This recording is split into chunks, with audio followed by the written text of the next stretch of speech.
Do you want your business to grow faster? Are you open to new and out-of-the-box ways to drive revenues and increase value? How do you imagine the most successful entrepreneurs and business leaders double, triple, or expand their businesses tenfold or more? The answer is Deals. This is a weekly podcast featuring conversations with business owners, executives, and leaders as we reveal behind-the-scenes details that give you, our listeners, the confidence to pursue your own deal-driven growth. On this show, we discuss a huge variety of deals, everything from large, complex mergers and acquisitions, capital raising, joint ventures, strategic alliances, real estate, affiliate and sponsorship deals, franchising, and more. My name is Corey Kupfer, and I've been supporting deal-driven growth for businesses for over 35 years as a successful entrepreneur, professional negotiator, and attorney. My goal is to help you strategize, plan for, find, and complete deals that will help your company grow faster. Welcome to the DealQuest Podcast. Let's get started. Sejal Lakhani is CEO of TechWerxe, a leading IT company based in New Jersey, focused on providing small and mid-sized businesses with custom solutions for their business.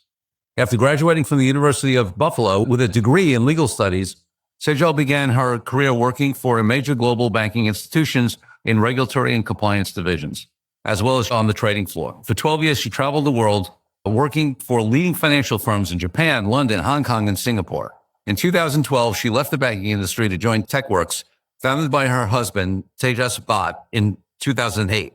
TechWerxe was created to bridge the gap of quality IT services. She took over in 2014 the operations, sales, and marketing for TechWerxe and became the CEO while her husband continued to focus on the company's IT services. She won a lot of awards. I'm not going to go through a list of the industry awards that she won because I do want to get to some other important parts. And I know Sejal, and I want to make some personal comments. But in any case, in February 2019, Sejal's husband passed away from a heart attack at age 39. Since the loss of her soulmate and business partner, she repositioned TechWerxe under her sole leadership. She is committed to maintaining the strategic vision to make TechWerxe a $10 million company by 2025. That's next year. So, she's been involved in a number of organizations. I know Sejal through Entrepreneurs Organization. She's also involved with Connect for Business Exchange.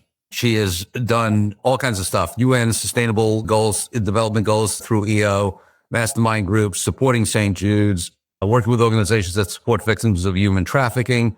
And she's extremely dedicated to her two sons, ages 9 and 11. And she has a close-knit family. She has a passion for traveling. In fact, she is joining us from overseas. I'll let us know if she wants to disclose where she is or, she's on the run. Now, I got to kid her. So listen, before we hop into our usual thing, I want to say Sejal's become my little Indian sister from New Jersey. As many of you know, you've heard on the podcast that I'm my EO Deal Exchange champion and now the EO Deal Exchange community lead. And Sejal was the learning chair and co-host of the conference this past year.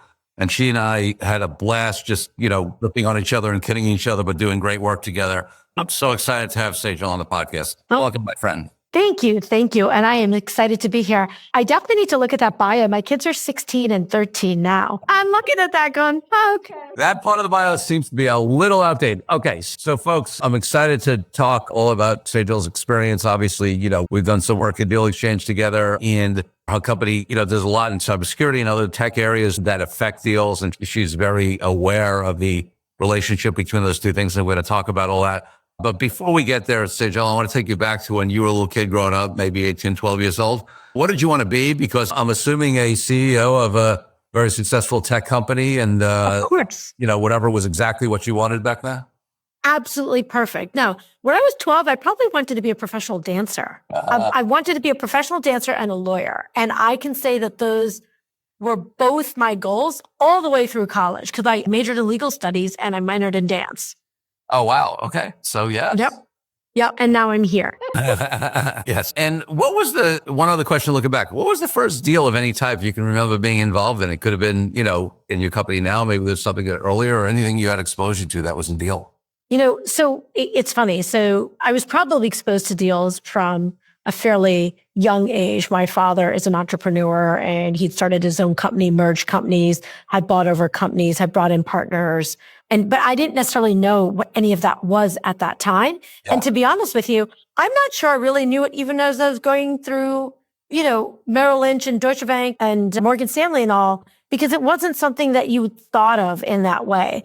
I really started becoming really curious and intentionally interested in deals when I started running TechWerxe. I was looking at these other companies that were either being bought or they were merging, and, how they were doing certain things, how they were doing strategic partnerships, how they were looking for raises, like just different ways of expanding your business. And that's really when I started becoming intentionally curious. Love it. So yes, I want to get into that, but give people an idea. I mean, obviously we talked at a very high level in your bio, but give them a little more idea of exactly what TechWerxe does, what types of clients it works with. And then I want to circle back to how those services impact and influence deals. Sure. So TechWerxe was started in 2008. It was a way where, well, Corey, you know me, so I'm just going to use the language I normally use. Yeah. Help desk was our last line of defense. So we were absolutely ass backwards. We wanted to create a company for small and medium businesses that truly focused on these businesses, because we know how important it is for them to keep their data secure, for them to have flexibility, and for them to have fixed pricing. So our clients range from, and I'll do it in employees, like 20 employees, all the way up to 300 or so employees. And then we supplement those with, that are larger. We really wanted to create a company that was focused on these businesses growing and expanding and making sure that they had white glove service. So they had affordable IT, they had enterprise level IT, I should say, at affordable costs. And what that did was give them the ability. Look, Morgan Stanley, et cetera, they can lose $1 million overnight. It's a drop in the bucket, right? It's couch change. None of us, nobody listening to your podcast can lose $1 million. We can't, I'll be honest, even losing 50,000, 20,000 is a lot of money. And so we wanted to create a space that really focused on those businesses and gave them that service, that security, and that peace of mind. Love it. And in terms of the types of things you do, I know there's a big focus in cybersecurity, but talk about the range of services that you provide. Yeah, so we do everything from my mouse is broken, I have a blue screen, password isn't right? So full IT service. We work with you to choose vendors, to look at other people, like other systems that you want to bring in, all the way through. We have a full 24/7 security operations center. We do full audits. We do full cyber assessments. We work with verticals like pharma, medical, manufacturing that have a lot of compliances. So we're really good with that, financial, et cetera. All the way to your regular companies, your marketing, your PRs, your legal services, accounting, et cetera. All right. So let's talk a little bit about, let's start in maybe one of the most obvious or easy areas, the conversation of due diligence, right? So there's so much, I've talked about various types of due diligence on this podcast and 300 something episodes and various people. Obviously, we help people do the legal due diligence. You got financial people help people, do financial due diligence. People read a lot now in the last, decade or so about cultural due diligence and Fed and all that kind of stuff, right? There's HR due diligence, but there's also tech due diligence that can be a big issue if it's not done right. So, you talked about, for example, cybersecurity audits, things like that. What are some of the things that if a company, let's say, is buying another company, or if somebody's a seller, what they should be doing to prepare for sale for the kind of due diligence that maybe a buyer will be looking at? Yeah. So Corey, I'm going to ask you a question first, right? When you're buying a company, tell me what you're buying. What's the first thing, you're looking for? Their cash flow, their customers, their revenue. Their revenue, their cash flow, right? And the second, maybe their people. Fair? Yes. And in some deals these days, it's the other way around. Really, the bigger driver is talent. Exactly. Because of the inability to hire people. So those are the top two. Yeah. Right. Exactly. Right. So here's the thing. People don't look at we do diligence on the people. We look at the talent. We look at how long people have been there. We look at contracts. We want to know how long clients are in contracts for, what their pricing is, how long they've been, how secure those contracts are. We look at a ton of different aspects. We look at how long their people have been there, who we're going to fire, who we're going to keep, how we're going to merge those people in. We do all of that, right? Companies I've seen in the past fail to do is really around what do they need to make sure is done on their IT side. Yes, you're looking for talent, but you just said you're looking for customers' revenue. You're looking for their data. Yes. You're looking to make sure you have all of that data, all of that intellectual property. So that's the biggest thing that's not done. And that's what people tend to forget to do. And there's a ton of there are, I want to say, 10 areas or 11 areas of a checklist for M&A. What do people need to look at, right? So you've got to look at not just the IT infrastructure and what they have in place, But you want to look at what applications. Are they homegrown applications? Who their vendors are. You want to look at the data management. Who's had access to the data, right? The problem is you are not buying the company as is. You're buying their entire history. You're buying their baggage, right? So you want to know who's got access. How were they actually handling their data before? How were they handling their people before? When they fired somebody, did those people lose access to their stuff? Were their emails still on their phone? Were their contracts still on their phone? Most people forget. They're like, of course we had email on our phone, blah, blah, blah. What happens when you fire the person, right? You don't get new emails, but all the other stuff sticks in, right? You've got to look at how their IT budget went, their spending. And I know that you want to ask detailed questions about some of this, but like just in general, right? Did they have a roadmap? Did they actually have a strategy? What were their, how did they integrate the stuff from before? Are all of their systems integrated? Because we all know if you're going to put shit in, you're going to get shit out, right? And that's the problem, right? Looking at their disaster recovery, their plans, all of it. We don't do enough due diligence on the IT side because any one of those things can cost the company buying a ton of money, but forget the money for a second. Forget the money, a ton of time and heartache. And what happens then? You cause friction in your company. People are annoyed. People start leaving. This was the worst thing ever. These people suck, right? Clients are upset. It's a whole domino effect. Yeah, no question.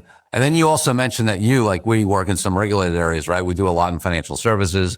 It's certainly true in healthcare, any kind of regulated industry. You also have, if data is not managed correctly, especially in a regulated industry, or any industry where they have personally identifiable information that could be subject to federal or state law. That's another huge area, right?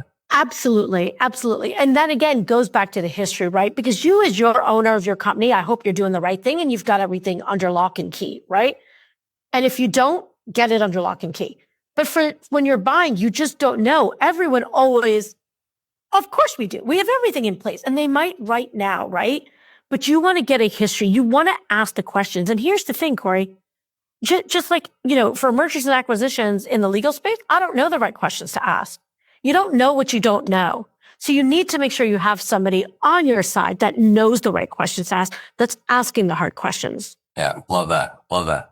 So a company like yours, if somebody, let's say I own a company, I'm looking to buy another company, and, I assume you're going to do an entire survey or whatever, I don't know what you call it, right? Review of the target company's systems, history, data, everything. Yep. We do a full audit. We go through like we're onboarding the company, right? We go through like we're onboarding the company. We get all the information. We ask the questions. And then there's stuff that we actually don't manage itself, like insurance, right? We don't do cyber insurance, but we'll ask all the questions, right? We want to know how much insurance you have, what your tail coverage is, what kind of cyber insurance you have, what are your limitations? Again, because that all has a domino effect on exactly what the company is buying. Yeah. So we were talking about this in terms of, M&A, right? In terms of buying. But, you also mentioned you've seen in various your clients, and obviously we see it in EO and other places where people are raising capital, right? And getting in. How good are investors, and how serious are investors about doing this kind of tech due diligence when they're making a capital infusion and investment? Yeah. Unfortunately, that answer is all over the place. It depends on who they have on their side. Yeah. So here's what I would tell you, right? I would not go with the mindset of, oh my gosh, that investor is going to not really do the due diligence because it's only going to bite you in the butt, right? The same due diligence that you would do if you were going to acquire a company is the same standards you should put in place for yourself. But here's the thing. I will tell you the biggest complaints I get, the biggest question I get, Corey, is, oh my gosh, it's so expensive. We're just we're a small company. We don't have that it's so expensive. The truth of the matter is it's actually not that expensive. And it's more expensive if you screw up. But people don't know, again, what they don't know. And when you say the word cyber and you say security and you say these big buzzwords, they're just thinking ding, ding, ding, ding, ding. And it's actually not. And so what I would really request your listeners to do is go out and talk to a couple of people, just get an understanding of what it would actually cost and be realistic about what it's going to cost. Yeah. Love it. So my next question is, if I were ever to sell my law firm and somebody was doing due diligence, would you reveal to them that you had to punch me in the arm at conference for logging on to the hotel conference Wi-Fi to look at my email? go. Do you remember I was sitting right next to you on that thing? Yes, I remember that. Oh, goodness. Since we don't have a confidentiality clause, hell yeah, I would reveal that. Absolutely. So, folks, just a little aside, do not log on to the conference, the hotel conference Wi-Fi. Use your own VPN or hotspot. Use a VPN and then log on to that Wi-Fi, but definitely don't log on to the Wi-Fi as you're trying to do banking and emails. I never did banking, but I didn't realize how bad it was to do emails until she literally physically punched me, I admit to nothing. No assault at all. I love it. By the way, folks, for those of you, I know most of our audiences are audio listeners, but we do have some video folks. And you may notice, or you would notice if you're a regular video, that I am in a different location than usual. I'm not in my California studio. I happen to be in New Jersey, doing this from my New Jersey home office. And then probably because I was coming to New Jersey, Sejal fled New Jersey and fled. I did. I did. And I am doing this not from my normal New Jersey location, but from Barcelona, which is where I split my time now. Which is amazing, right? I mean, what a time these days where a lot of us can, yes, there are plenty of people who have jobs that would still require them to be physically somewhere, especially if they're doing anything that's, with the hands or, right, on site. But so many of us have the luxury of working from wherever we want, which is great. Yeah, it's been great. So tell us a little bit. I mean, it doesn't have to be necessarily deal related, but I mean, you've had we talked about a little bit in your bio, you've had such a journey, and I don't know how much, you want to share any detail, but one of the things I love, folks, about Sejal is that, we kid each other, whatever, we hit it off. So it was actually at the Deal Exchange conference that she co-ran with me this year. The year before is actually when we met, and just hit it off from minute one, just basically giving each other, I'll say guff. I won't say the S word. From the beginning. I will. Yeah, you will. And by the way, the pocket, it's fine. Just in all the right ways. I mean, I'm a Brooklyn, New York guy. She's, New Jersey. It's our love language. Okay. Yes. It was great. It was so much fun working together. It really was. But I mean, you are a boss lady in all the right ways, right? Like, you are somebody who's just whether it's building your company, whether it's deciding that you want to spend time in Barcelona with your kids and have them have that experience.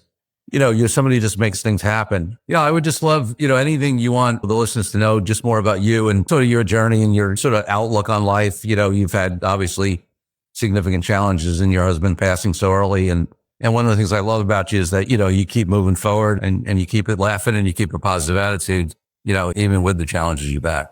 Thank you. First of all, thank you. Thank you. That's probably the only nice thing you've ever said to me.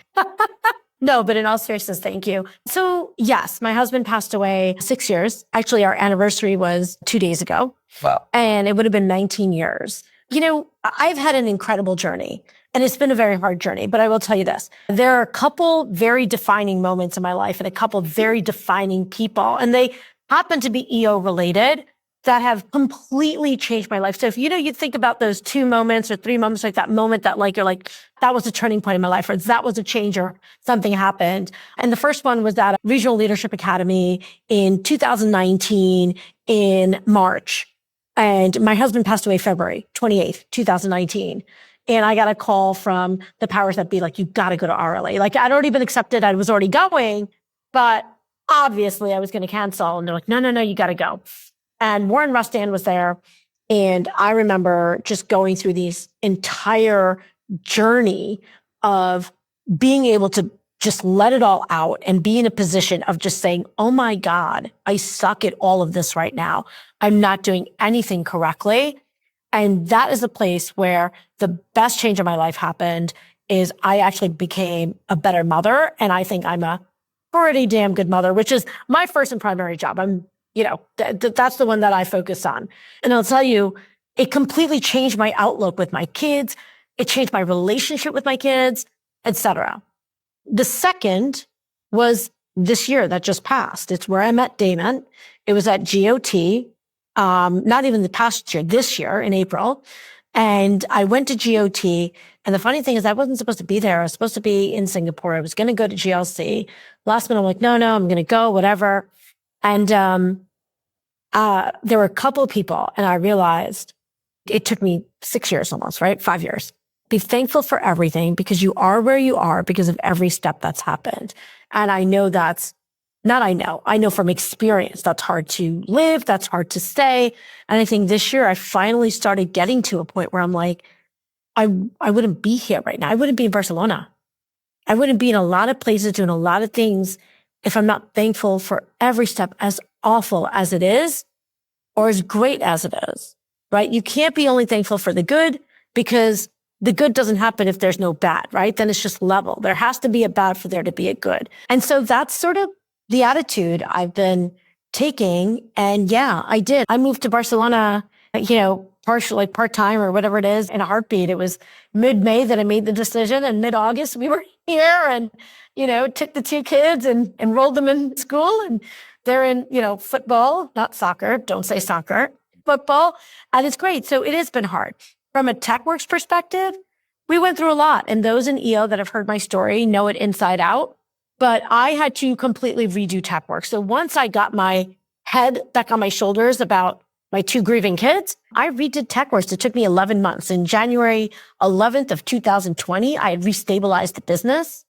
And then in the year after, I had actually not just stabilized, but we had to redo everything, every vendor contract, every this.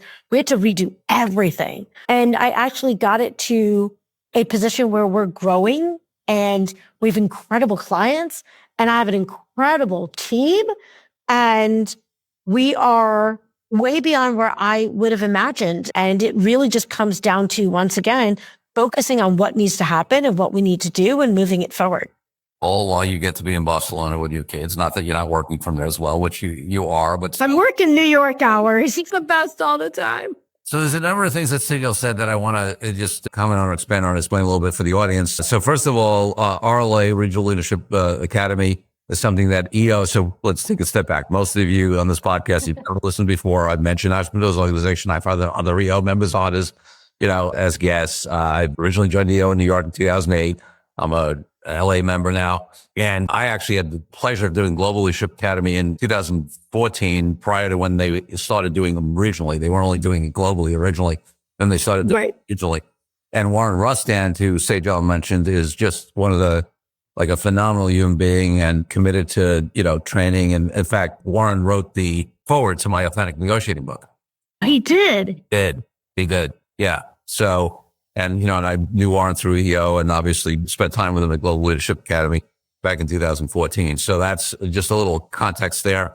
And, the global leadership, regional leadership are really about, it's in the guise of leadership training. I don't mean it is leadership training, but there's so much, it's different, right? The EO community is different, the connections and, a lot of leadership training that you all might have gone through in your corporate days or other days, you don't necessarily have people who change their entire lives and break down and cry and share everything that, that's the environment that EO helps create. Yeah. It was so crazy. So it was a whole bunch of, I'll just tell you the one moment, because I remember the moment. We're sitting by the water. We were in, and I can't remember, we're in, somebody help me, in Virginia, where the place, it's not Amish, but it's like that. It's like, Yeah. Help. Why can't anybody help me figure this out? But anyway, we're there and we're sitting by the water. And it's the first time I've got a minute to myself, and I start crying. And next thing you know, all these people, eyes closed, it's like closer and closer. And I've got all these arms on me. And it was just one of those things where you're like, this is EO, right? But more than that, this is what support is. And you can make it through anything if you're vulnerable, you ask for help, and you show authenticity. Because if I wasn't doing those things, I would have no help. I'd be this, I got it all. I didn't have it all. I had nothing. And I think that's important. And I think that's okay. Yeah. And you know what? I mean, this is a topic generally just in terms of, entrepreneurs, they're willing, you said, be authentic, be vulnerable, ask for help. And that's a conversation that I think is becoming a little more broadly and more acceptable. I want to have this message out to our listeners. I think it's really important, whether you're, an entrepreneur, or even if, you're working somebody or whatever it is in your life. I mean, there's so much in sort of the old school thinking way that we have to have a persona on, and we have to have it all together, and we have to, we can't let anybody know that we're struggling or that there's vulnerabilities or that we need help. We have to be Superman and Superwoman or whatever. And I think I just think there's more of an openness now and more permission. Generally, certainly there is an EO. It's a big part about what EO is, because it's, But that's what it's about. It's, everybody's been through stuff. So, I'm glad Sejal's willing to share that, because I think it's important for everybody to hear that. And hopefully it gives some folks permission, right? Here's what I would say. I would say if you don't have people around you that you can be authentic and vulnerable with, you've got the wrong people around you. Go find your tribe. Yeah. Because I think that is the biggest thing. We don't have all the answers. None of us do. And I think that's the biggest thing that we need to understand and that we need to put out into the world. And if you are a person who has someone that is vulnerable to you and authentic to you, right? Be that person that helps out, right? I mean, it works both ways. The support I receive for people, by the way, that I could never repay, people I could never do anything for or help them with anything, right? They still supported. It wasn't a tit for tat. It wasn't, oh, you owe me one, although Corey, you owe me for the last deal exchange. But I think, it really is just about being a kinder, more vulnerable, more authentic person. And it could change someone's life like this. Yeah. Yeah. Amazing. The other thing I wanted to say, Sejal mentioned GOT, which is Gathering of Titans. Sorry. And mentioned Damon, who is Damon Gersh. Now, Damon was on 2 episodes of this podcast. I don't have the episode numbers. He was on 2 and I've only been on 1. Well, I almost nobody gets on 2, but Damon talked about building his business, similar actually to the talk you did at DX. Yeah. And then also I had him on again when he sold his company to talk about, the post-sale. So your company will have you back on. But so you can search for Damon Gersh's episodes, amazing guy, a friend of ours, has a similar relationship with Sejal that I do. They banter back and forth all the time. And that's their love language as well. So Absolutely. Absolutely. Let's take a break from the show for a minute so I can tell you about an incredible resource my team and I have put together for you. Secrets of Deal-Driven Growth, Creative Ways to Grow Your Business, Even in Challenging Times, is a powerful ebook that helps you take DealQuest podcast episodes and apply them to your own life and business. This is the ideal tool for anyone looking for creative ways to grow as deal makers, and you can get yours now. It's as easy as heading to corykupfer.com/workbook and downloading your copy. While you're there, you can also consider joining our dynamic deal-driven community of founders, experts, small business owners, and entrepreneurs. Now back for the show. So let's talk a little bit, you have, am I right that in terms of your company, in terms of TechWerxe, you've mainly grown that organically, or have there been any deals that you've done, yourself, or it's mainly been organic growth? No, it's mainly been organic growth. And so we sort of got derailed. We were in the process of buying another company, of acquiring in 2019. And we pretty much had a lot of things sort of filled out and we were ready to go. And then everything happened and I sort of started over. The one thing I will tell you is after speaking with you and going through a lot of the talk that we do about how to grow a company and how it's not just mergers and how it's not just raising capital. And you did teach me a lot in that manner and it helped me a lot because I've been working on strategic referrals and I've been working on really out of the box thinking on even from my business development person, and by the way, for all those listening, I'm looking for a BD person and they don't have to be in New Jersey. But even from that aspect, right? How can we grow the company in a way? How can we make strategic partnerships? How can we make referrals? And I've started a ton of this, Corey, thanks to really just sitting down with you and just understanding. And I think really people should have a talk with someone like you. It doesn't matter where you are in your business, right? In your circle of business, like in your business timeline, it doesn't matter if you are starting, if you're in the middle, or if you're ending. It doesn't matter if your revenue is increasing or decreasing. And I'll tell you why. Because in general, any of these methods on how to grow your business will help. It will always help. And I think it's really important because most of us don't, and I was one of them. I did not understand the different methods. I did not understand the different aspects of how to do it. People would be like, oh, you can merge. I was like, I don't know about that right now. But speaking with you and really just sort of having you consult with like, hey, you could do this, or these are different options. And then working with that through Deal Exchange, I learned a ton. And I've started putting that in. So thank you for that, because sometimes it's not right. It's not the right fit to acquire and it's not the right fit to raise. And, but there's so many other ways of growing your business in a way that's comfortable, in a way that'll scale, and in a way that you can make amazing partnerships and make amazing relationships. Yeah, I mean, I listen, and you've heard this before, and regular listeners, this won't be the first time they're hearing it, but it's always a good reminder. I mean, things like joint ventures and strategic alliances and, again, forget the legal structuring behind it. Yeah. Concept of having some sort of business relationship with someone else, right, in or adjacent to, or maybe not even directly in the industry, but who has access to the same customers or clients that you're looking to get, right? Joint distribution, joint marketing deals. There's so many ways that you can do things without having to buy or combine, companies for businesses. Benefit. Exactly. And I think, and I'm going to pull this into a woman aspect for a minute. Okay. As a woman, and I do feel that I have a good history, right? I worked in the banks. I worked on the trading floor. I'm not new to finance. I'm not new to any of that. And I've been working since I graduated college, so I've been around there. And it is still sometimes for women, and for all you women out there that are like, we want to grow our businesses, but it's not the right thing. And how do we get a venture cap? And how, give Corey a call. Honestly, and he's not even paying me for this, which I should charge him for. But for me, it was a lot. It's a lot because we're doing a lot. Women truly are running multiple jobs, whether they have kids or they work in the house, or that whatever the case is, make that phone call because it could change your thought process. Worst case scenario, you end up spending, an hour on the phone with a guy that's boring. But best case scenario, you end up getting a whole different perspective on what you can do because I know, and I'm not speaking for all women, but I know just as a woman entrepreneur and just juggling all the things that I'm juggling, I'm scared. I don't want to lay out a ton of money for an acquisition right now. And I know you're going to say, Sejal, there are other structures you could do. I get it. Just say the words get scary. So if the words are scary, talk to someone that can make them unscary and then make the decision. And here's the other thing I'd say with women, again, like exceptions, whatever, all the stereotypes, but generally, women are better at relationships, right? These kind of deals we're talking about, strategic alliances, joint ventures, whatever, they're relationships, right? Yeah. Done right, they're relationships. I mean, you all as women should be better at this stuff than we are because generally, right. you're better at relationships. So there's a huge opportunity for everybody, and there's especially a huge opportunity for women entrepreneurs. And I know, one of the things that Sejal has taken on was she made sure we got testimonials from all the women who were at DX last year because she's like, we need to get more women at Deal Exchange. Well, we have incredible women, and women truly, it's just, I think we get busy and I think we get scared, and that's okay.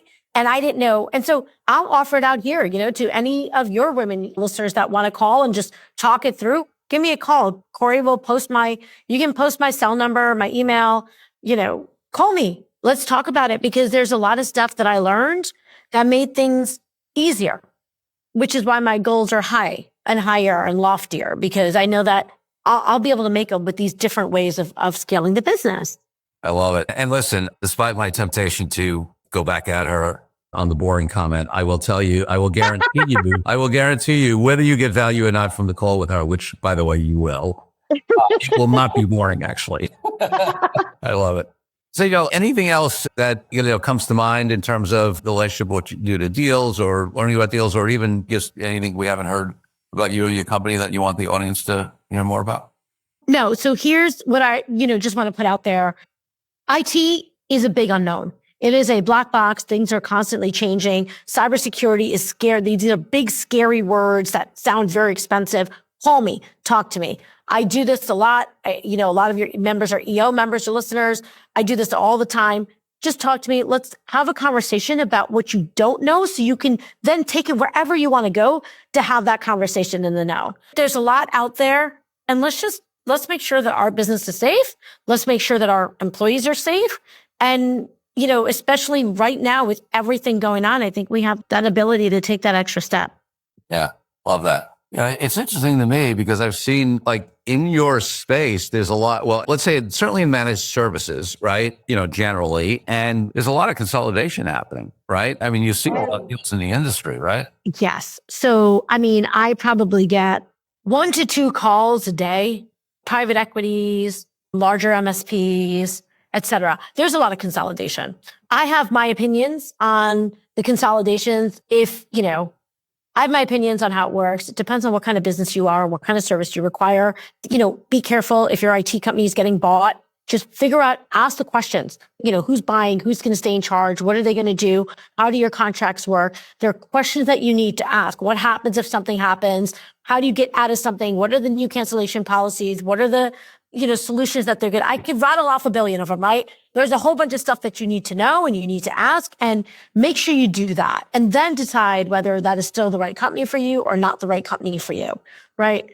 But yes, there's a ton of it in my space right now. Just a little, before we, maybe the last thing, the last thing we'll talk about for my final questions. So you're getting approached all the time. What goes into your decision on whether you are even willing to listen to that? The decision on whether and when somebody might consider whether it's bringing in capital, whether it's selling, for entrepreneurs is a very, people think, this factors, and there are certainly, but it's a very personal decision, right? What your goals are, what are you going to do afterwards? So would you be willing to share a little bit about sort of personally, do you even entertain any of these? Do you think, maybe, not for 5 years? Where's your thinking at in terms of these things that are being, when you're being courted, so to speak? Yeah. So for me, it comes down to, I know what the multiples are and I know where I need to be to get the multiples I want to be at. Yeah. So that's factor number one for me. Factor number two is I'm not a good employee, guys. I'm not a good employee. I'm not sure that I'm ready to take that on right now, to take on somebody buying and me sticking around, et cetera, et cetera. Because let's be honest, most of the people in IT are private equity. So they're not looking for a partner. They're not trying to bring me in as a partner. They want me to be an employee. They want me to stick around for 2 years, make sure that the business runs okay, be in charge with business development, blah, blah, blah, blah, blah. I'm not interested. And number three is I have 2 young kids, not 9 and 11, but 16 and 13. And I'm loving what I do right now. I truly love meeting business owners. I love the work that I'm doing. And I've got 5 more years before my younger one goes off to college. So I've got time to build and grow this and scale it to where I want to be able to get the multiples I want to be at. But that first decision really is about the multiples I want. I love it. And listen, that's a great point that's inherent in what Sejal said is how many people out there know what the multiples are and know because what's inherent in what she's saying is that, right, there's not just, a multiple in a particular industry. First of all, it depends upon your business and blah, blah, blah. Right. But even beyond that, just at different size, at different levels that you hit, the multiple actually goes up. So not only does your base go up on which the multiple applies, but you get higher multiples the bigger you are. So doing some research and knowing in whatever industry you are, where those sort of natural breakpoints are, where the next, bump up, when you get another turn or two on the multiple is important. And then asking yourself, okay, how do we get there? Now you might get there with additional organic growth, but you could also say, hey, are there some deals that we can do that will bring me from where I am now to that next multiple level or that next revenue level or whatever it is, or EBITDA level that will help me hit that higher multiple? Exactly. And that's where the goals come from. That's where I want to be. That's where my timeline comes from. Everything is structured to getting to those multiples. And then we'll take it from there. Then you have options. It doesn't mean you have to do anything, but you... Exactly. But then I have options. Love it. Sejal, so before I ask you my final question, where can people find out more about your company, you? So TechWerxe.com is one place. So it's TechWerxe with the WERXE. It's SejalLakhani.com is where I do a ton of speaking on cybersecurity for deals, acquisitions, for STEM, for women in technology, and all of that other stuff. So both of those websites, you can find my information. Corey, you can release my email and number. And I'm being serious if, there are people out there that want to talk about different kinds of deals, especially women. If, you guys are out there and you want to have these conversations, let me know. Yeah, listen, definitely, it's not an idle, offer there. Definitely people take her up on that. Sejal's just a wealth of information, a great person.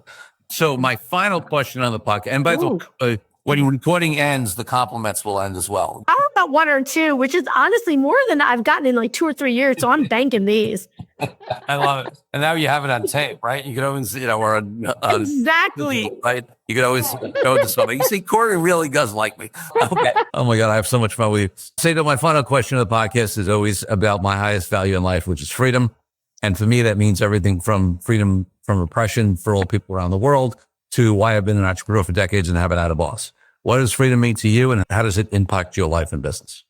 What does freedom mean to me? Damn, I'd not see that coming. I normally don't get to the end of your podcast. No, I'm just joking. I'm totally joking. Freedom. So for me, my most important thing are my 2 boys. And freedom for me is to be able to live the life that I want to live with those kids and to be able to provide what I want to provide in whatever way I see fit. Yeah. But freedom for me is I do spend, as you went over the bio, two of the things that I'm very passionate about are St. Jude's. If you've not visited and you live in the States, please go visit St. Jude's. It is just incredible what they do and how they work is one of the most amazing things I have seen in my life. And I have been to 6 of the 7 continents. So, really just go check that out. But that and working with victims of human trafficking and freedom to me really is just being able to spend my time helping those causes. So for me, it's about getting my business in the right order. I have amazing people that work for me, standards, processes, procedures, because I want to take my time and make it count more. And that's how I make it count more. Love that. Sejal, my friend, thank you for being such a great guest on the DealQuest podcast. Thank you so much for having me. And I had a blast as always. Thank you for joining me on this episode of DealQuest, where we help you understand how deal-driven growth can be your ticket to freedom. If you are interested in finding out more about my law firm, the services we provide to entrepreneurial and growing companies across industries all over the country, and my partner Brian Megan and I, and my amazing team, just head over to kupferlaw.com. That's kupferlaw.com. And if you want to follow more of my content, head over to my LinkedIn page where I post regularly. I'm Corey Kupfer. Until next week, wishing you the freedom and financial prosperity that I know your DealQuest will bring.